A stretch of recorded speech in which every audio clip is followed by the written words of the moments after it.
All right, boys and girls, these are the answers to the factor problems. What I want you to do is just kind of follow along. I'm going to go quick, but please feel free to pause each time. So here is a binomial, and it says factor. So the way that we're going to factor this is find the greatest common factor. If you could do it in your head, that's fine, if you know what it is. Otherwise, you've got to do the prime factorization, which I'm going to do right now.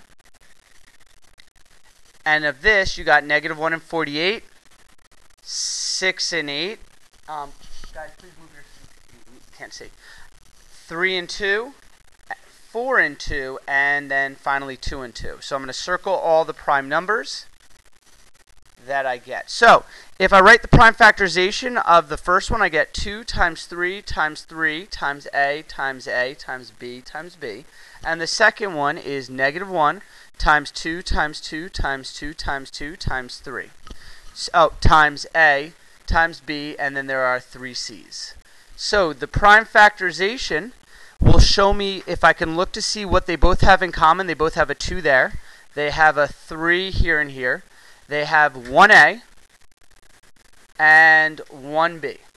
And that's all that they have in common. So if I multiply those together, I can figure out the GCF. So 2 times 3 times A times B is 6AB. So that is the greatest common factor. So to factor this binomial, I'm going to pull out the greatest common factor. I apologize. There's a C at the end there. So they do... sorry, there's a C squared. So there are actually 2 C's over there. So they actually share 2 C's in common. Sorry about that. I wrote the problem down wrong. Thank you, period 1. And I'm sorry, period 3. Thank you. The greatest common factor is 6abc squared. And what's left inside? Now you can either go ahead and divide both of them by 6ab squared, or you can see what's left over. Of the first one, we have a 3 an A and a B. And of the second one, we have a -1, 3 2's, and 1 C at the end. So the inside, it's going to stay as a binomial. We have 3AB minus, because it's -1 times 2 times 2 times 2, which is -8C. And there is the factored form, because you have it into a multiplication problem. And that's as far as you can go, because there's no equal sign. Next one. Here's a trinomial, but it doesn't look like ax squared plus bx plus c. It's not in that form. So the only thing we can do to turn it into a multiplication problem is take out the greatest common factor, which is a.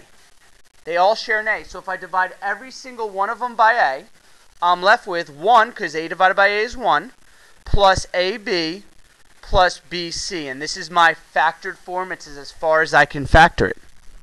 Next one. Number 3, 6x squared minus 36x. So again, a binomial. So I'm looking for the greatest common factor. Now, if I wanted to, I could have done the prime factorization. But I can see that the greatest common factor is a 6x. And left inside would be x minus 6. And that is as far as you can go. That's the multiplication problem. That's how I would factor that one. Next one, I get y squared minus y minus 42. So it's a quadratic, but it doesn't have a common factor. It's one of these trinomials that are in this form when a happens to be 1. So because the way we factor these is we are looking for the factors of c, but then they have to add to b. So in this case, I'm looking for the factors of -42, but they have to add to -1. So you can go through a lot of them, but in the end, +6 and -7 are 2 numbers that multiply to -42, but when you add them, they add to -1. So I can turn automatically that type of a trinomial into my 2 binomials. We got y, and we have -7 and +6. And remember, if you switch the order of those, it would be okay. If you did y plus 6 times y minus 7, that would also be okay. And that would be the factored form. Next one, another one that looks just like a problem with this in this form. And again, a is 1, so I can automatically look for the factors of 21 that add to -22. Well, since they're going to add to a negative number but multiply to a positive number, both my numbers must be negative. So I have negative 7, negative 3, but those don't add to negative 21. So then I'll try negative 21 and negative 1, and those are the ones that add to negative 21. So my two binomials are m minus 21 times m minus 1. And that is as far as I can go because it's just an expression, and all I'm doing is factoring. Number 6. I have one of those, if you notice, you have n squared, you have a number n, and you have another number. So I'm going to put them in descending order. So now I can see which is a, which is b, which is c. This is one that just looks like a ax squared plus bx plus c. So I'm going to look for the factors of negative 54 that add to 3, which would be 9 and negative 6. So my two binomials are n plus 9 times n minus 6, and that is the factored form.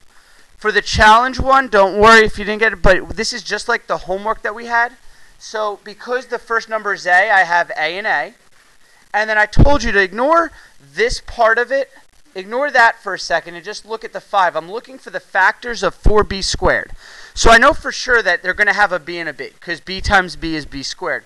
So I'm looking for the factors of 4 that add to 5, which would be a positive 4 and a positive 1. And I don't really have to put that positive 1. So there are. Please watch that video again if there are any questions.